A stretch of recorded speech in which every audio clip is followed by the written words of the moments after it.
Hello and welcome. Today I want to show you how I created this sound using the new Waldorf Iridium keyboard.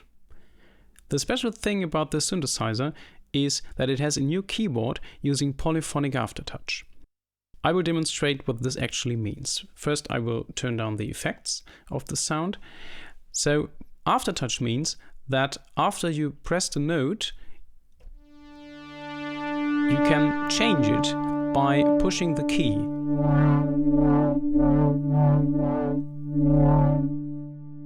And you can determine what happens when you push this key by using the mod matrix and assign virtually any of the parameters that the synthesizer has to the aftertouch. Aftertouch is something that a lot of synthesizers have already, but what's new to this one is that it has polyphonic aftertouch. This means you can play more notes at the same time and use aftertouch only on certain notes at the time. And even Neptune finds this very interesting. Neptune, geh doch mal vielleicht jetzt mal gerade runter. I will now create a new sound, an init patch, and show you all the sound design stuff that I did to create this sound. The actual patch design is rather simple. I rather want to talk about this polyphonic aftertouch thing rather than going into some complicated sound design stuff. Neptune, you really have to go somewhere else for the moment. I start on oscillator 1 with a very basic sawtooth waveform, and I dial in some unison. And notice how the voice count is not affected by the unison. So even if you go for 8 voice unison, it only uses 1 voice. Very handy. And then on the second oscillator, I do the same, but in this case, I tune it down 1 octave.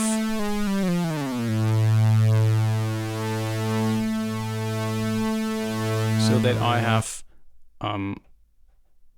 the high note on oscillator 1 and the low on oscillator 2.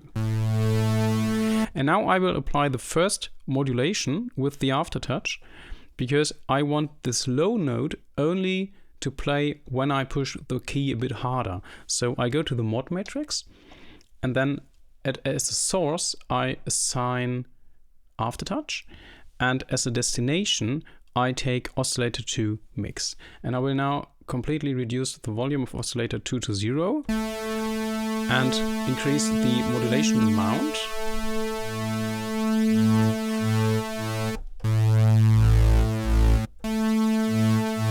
So when I press OK and apply more force to it, you see or hear that the lower note comes into play.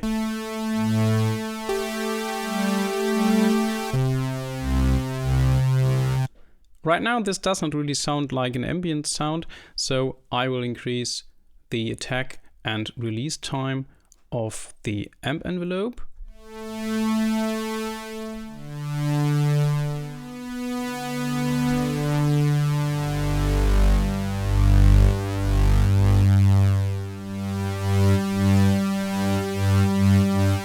Like that.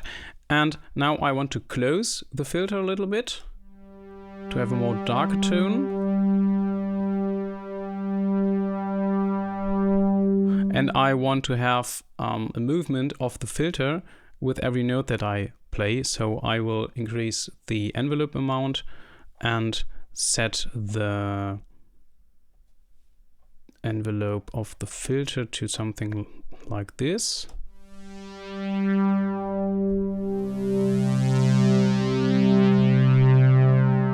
It's very nice that you actually can see this modulation on the filter page.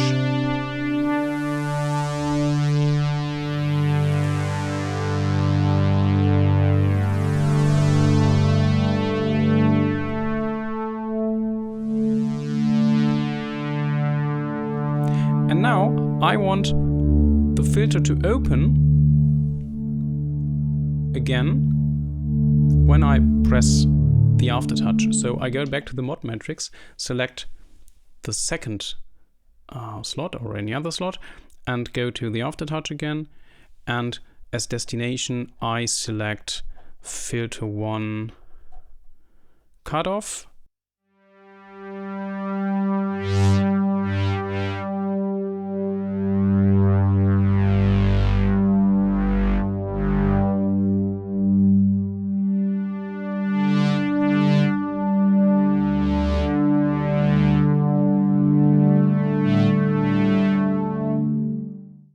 Now I want to have an LFO modulating the pitch of this sound. So I go to my LFO page and select the pitch as a modulation destination.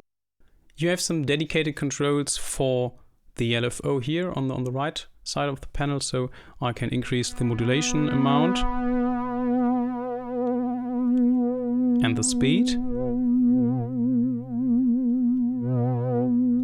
But I want this only to happen when I apply the force to the aftertouch. So I go back to the mode matrix, and here I set the amount to 0. And then there is this controller thing here. So as a controller, I select aftertouch and increase the control amount. So now this LFO on the pitch only takes place when I press the keyboard.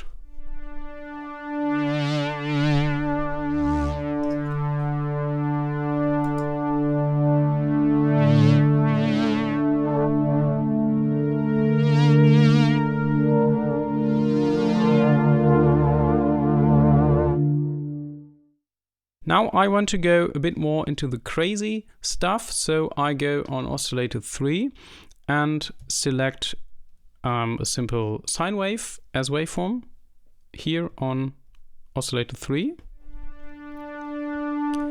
And when you go to this control tab here, you can select the ring modulation amount.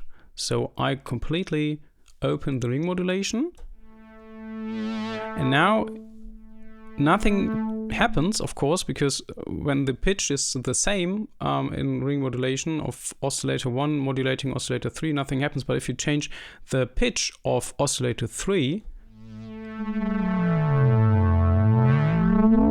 you get some very interesting things happening. So what I'm doing now is I go back to my mod matrix and I select the aftertouch and as the destination oscillator 3 pitch, and then I can trigger this ring modulation with the aftertouch of the keyboard.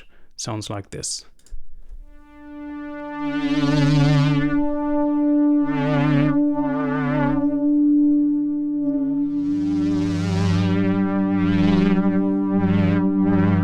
And the interesting thing is, now I can decide if I want this to happen or not. If I press the keys very gentle,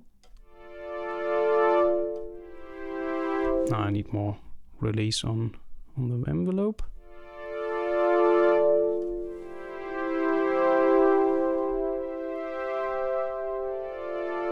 You don't have this ring modulation. But if I press the keys really firmly,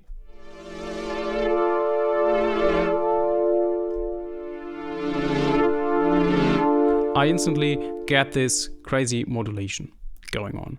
Now it's of course a lot of fine tuning for my personal taste. I think the filter should not be closed so much. So let me decrease the envelope modulation and increase the filter.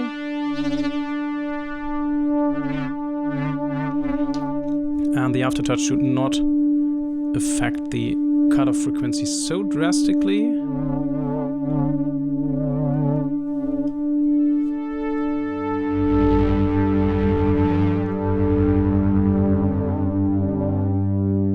Yeah, I think this is much better.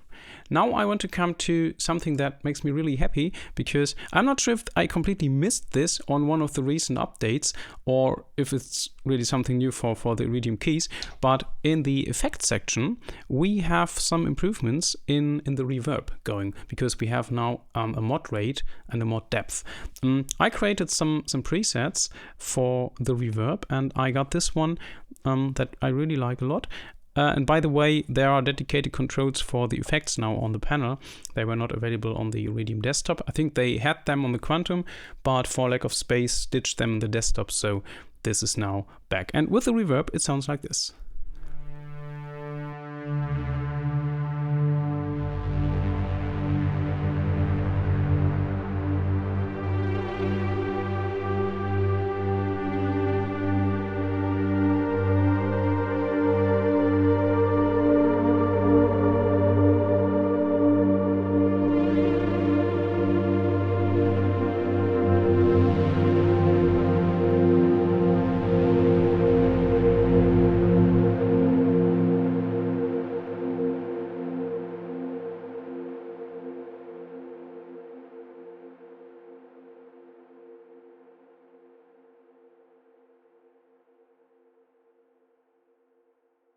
So this is it for tonight. Thank you very much for watching. Have a good day and have fun making music, and see you soon.